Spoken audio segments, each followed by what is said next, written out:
Morning students, BEd first year अर्थात BEd प्रथम वर्ष बीएड फर्स्ट ईयर में पेपर 7th ए जिसका नाम है टीचिंग ऑफ हिंदी अर्थात हिंदी शिक्षण यूनिट सेकंड इकाई 2 के अंतर्गत आज हम जानेंगे भाषा प्रयोग एक कौशल है।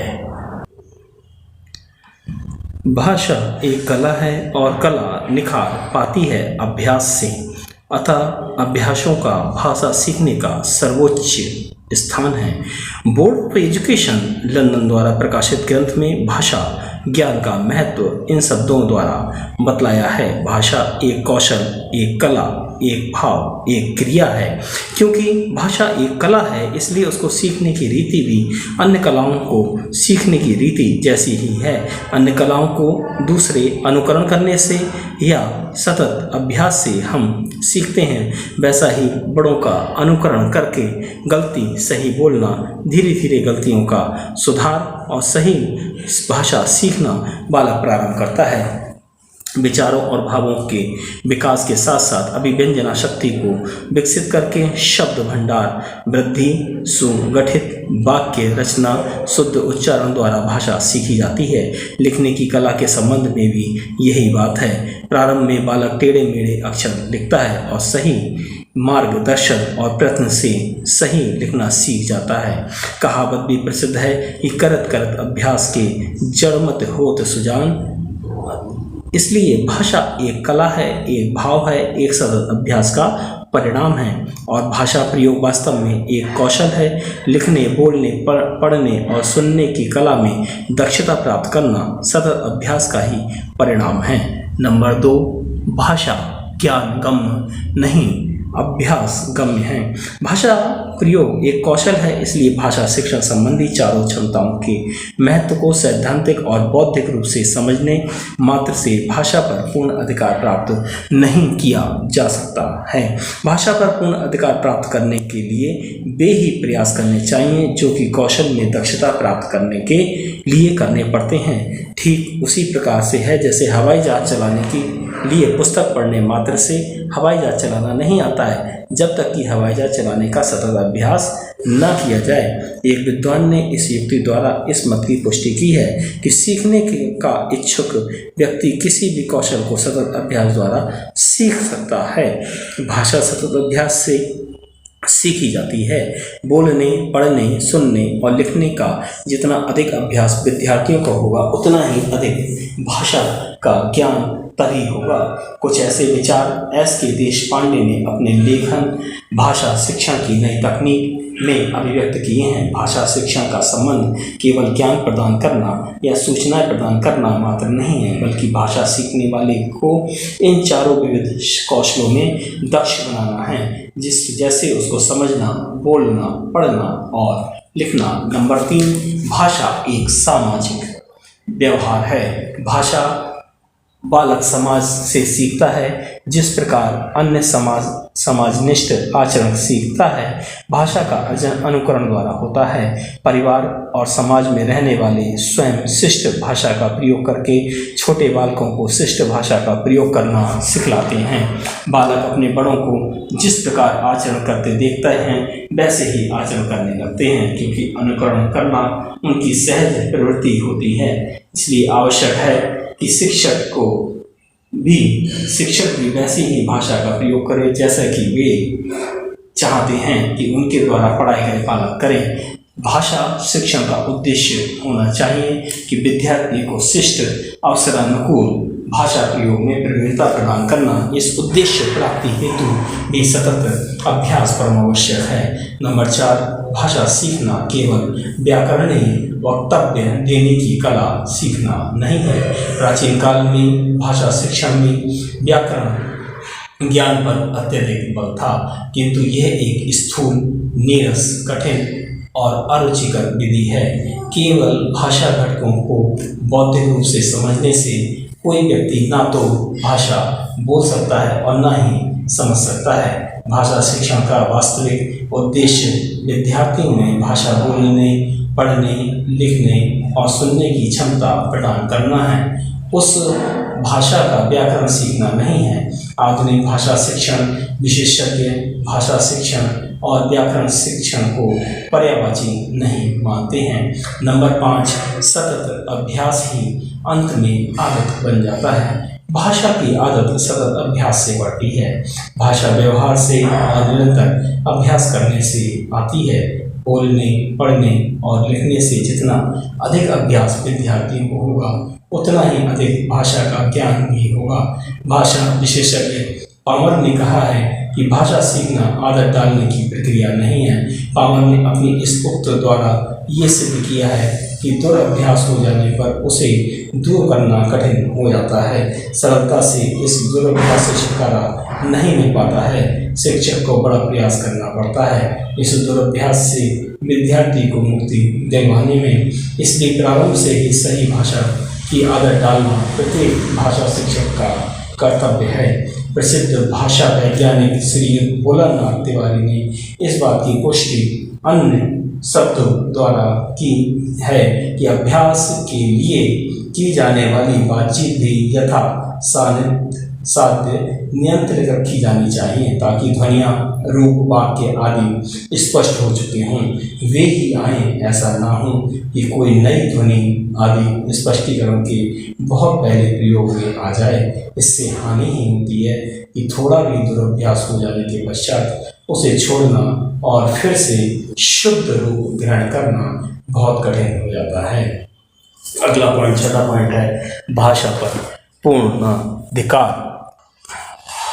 सतत अभ्यास व सही भाषा आदत का ही परिणाम होता है। बालकों में स्वाभाविक अनुकरण की प्रवृत्ति के कारण बहुधा वे वैसे ही बोलने, पढ़ने और लिखने लगता है जैसा कि उनके शिक्षक बोलते, पढ़ते और लिखते हैं। इसलिए बोलते, लिखते और पढ़ते समय शिक्षक को सतर्क रहना चाहिए। अध्यापक के शुद्ध अशुद्ध उच्चारण, लेख, हाव भाव, वाचन मुद्रा, वाचन शैली, बोलने का ढंग आदि भाषा विषय आदतों का अनुकरण विद्यार्थी करते हैं। प्रसिद्ध शिक्षा शास्त्री ब्रूमफील्ड ने अपने एक लेख में लिखा है कि भाषा पर पूर्ण अधिकार का संबंध केवल ज्ञानार्जन से ही नहीं, बहुधा किसी भी भाषा के बोलने वाले अपनी भाषा विषय आदतों का विश्लेषण करने में असमर्थ रहते हैं। जब विद्यार्थी को सोच समझकर शब्दों का चयन ना करना पड़े और अनायास ही शब्द वाक्यों में यथा स्थान आते चले जाएं, उसके लिए कोई प्रयास ना करना पड़े, तो समझना चाहिए कि अब विद्यार्थी का भाषा पर पूर्ण अधिकार हो गया है। भाषा शिक्षण का जो लक्ष्य था उसकी पूर्ति हो गई है। ये सब सतत अभ्यास और वर्णों से पड़ी आदतों का ही परिणाम होता है। रॉबर्ट लार्डो ने अपनी पुस्तक भाषा शिक्षण में इसी तथ्य की पुष्टि की है। भाषा, अगला पॉइंट, 7वां पॉइंट है भाषा प्रयोग स्तर। भाषा पर पूर्ण अधिकार परिणाम होना चाहिए। ये एक ऐसा भाषा प्रयोग स्तर प्राप्त करना जब यंत्रवत शब्द वाक्यों में घटित होते चले जाएं और लेश मात्र भी प्रयास न करना पड़े। जब विद्यार्थी का शब्द भंडार इतना समृद्ध हो जाता है कि बोलने में या लिखने में कहीं भी प्रवाह अवरुद्ध नहीं होता है, विद्यार्थी धारा प्रवाह बोलता चला जाता है, लिखता चला जाता है, तो उसे कोई अड़चन नहीं होती है। भाषा के बोलने में और ना लिखने में रॉबर्ट लार्डो ने इस प्रकार की विवेचना अपनी पुस्तक भाषा शिक्षण में इस प्रकार किया है। भाषा सीखने की प्रारंभिक अवस्था में पर्याप्त समय तक सीखने का स्तर सप्रयास शब्दों का चयन और अभिव्यक्ति तक ही सीमित रहता है। पर्याप्त समय के पश्चात कहीं ये अभिव्यक्ति यंत्रवत प्रयासहीन आदत में परिणत हो जाती है। जब विद्यार्थी उपलब्धि के इस स्तर को प्राप्त कर ले तो समझना चाहिए कि उसने भाषा सीख ली है। 8वां पॉइंट, भाषा सीखने के प्रति अभिरुचि। भाषा की किसी भी भाषा को सीखने के लिए उस भाषा के प्रति अभिरुचि होनी चाहिए। जब तक अभिरुचि पैदा नहीं होगी तब तक विद्यार्थी का मन उस भाषा की ओर आकर्षित नहीं होगा। भाषा सीखने की अभिरुचि 2 तरीकों से जागृत की जा सकती है। सही वातावरण बनाकर एवं भाषा सीखने की आवश्यकता समझाकर अनुकूल वातावरण बना देने से विद्यार्थी के मन में भाषा सीखने की अभिरुचि उत्पन्न की जा सकती है। भाषा सीखने की उत्सुकता सीखने की आवश्यकता और लालसा को जन्म देती है और ये लालसा धीरे धीरे अभिरुचि में परिणत हो जाती है। एक प्रसिद्ध भाषा शिक्षण विशेषज्ञ ने इस मत की पुष्टि इस प्रकार से की है कि भाषा सीखने का संबंध मन प्रेरणाओं से है, जिसका नियंत्रण मन इच्छा करती है। इसलिए जितनी तीव्र प्रेरणा और इच्छा होगी, सीखने की गति उतनी ही अधिक होगी।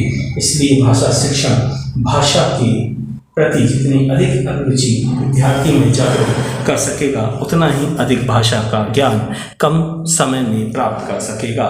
भाषा को सुनने, बोलने, पढ़ने, लिखने के जितने अधिक सुअवसर दिए जाएंगे, भाषा विषय आदतें दृढ़ होती चली जाएंगी। और फिर यदि कोई इन अर्जित आदतों को भुलाना भी चाहे तो वह भुला ना सकेगा। भाषा विषयक आदतों का निर्माण ही भाषा सीखना है और भाषा पर पूर्ण अधिकार प्राप्त करना है। अगला नवा पॉइंट आता है आपका चारों क्षमताओं का महत्व।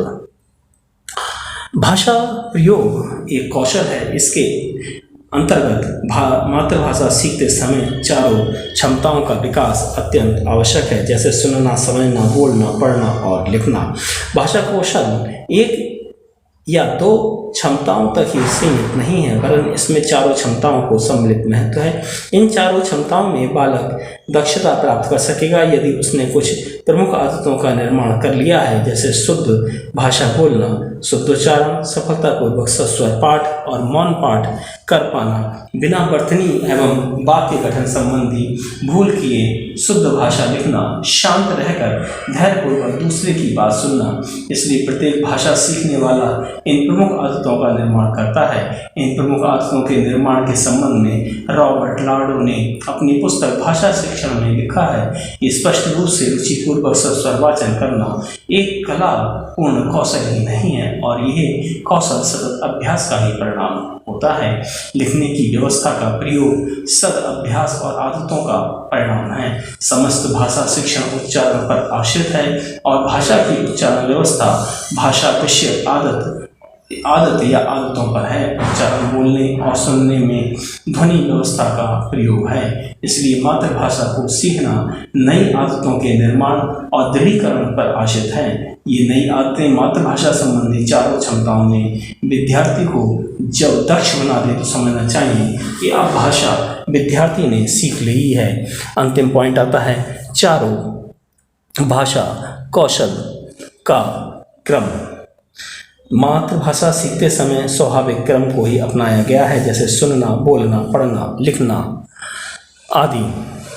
यदि हम किसी बालक का भाषा विकास देखें तो उसके सीखने का क्रम यही होता है। शिशु प्रारंभ अवस्था में भाषा सुनता है, मौखिक भाषा से रूप से भाषा से परिचित होता है, फिर धीरे धीरे सुनने में वाली बातों को समझने का प्रयत्न करता है, तत्पश्चात बोलने का भी प्रयास करता है। इसलिए सुनने बोलने का क्रम 3-4 साल तक चलता है। फिर पुस्तक पढ़ना और लिखना सीखता है। इसलिए मातृभाषा अध्ययन हेतु इसी स्वाभाविक क्रम को अपना लिया गया है। Thanks for watching. धन्यवाद।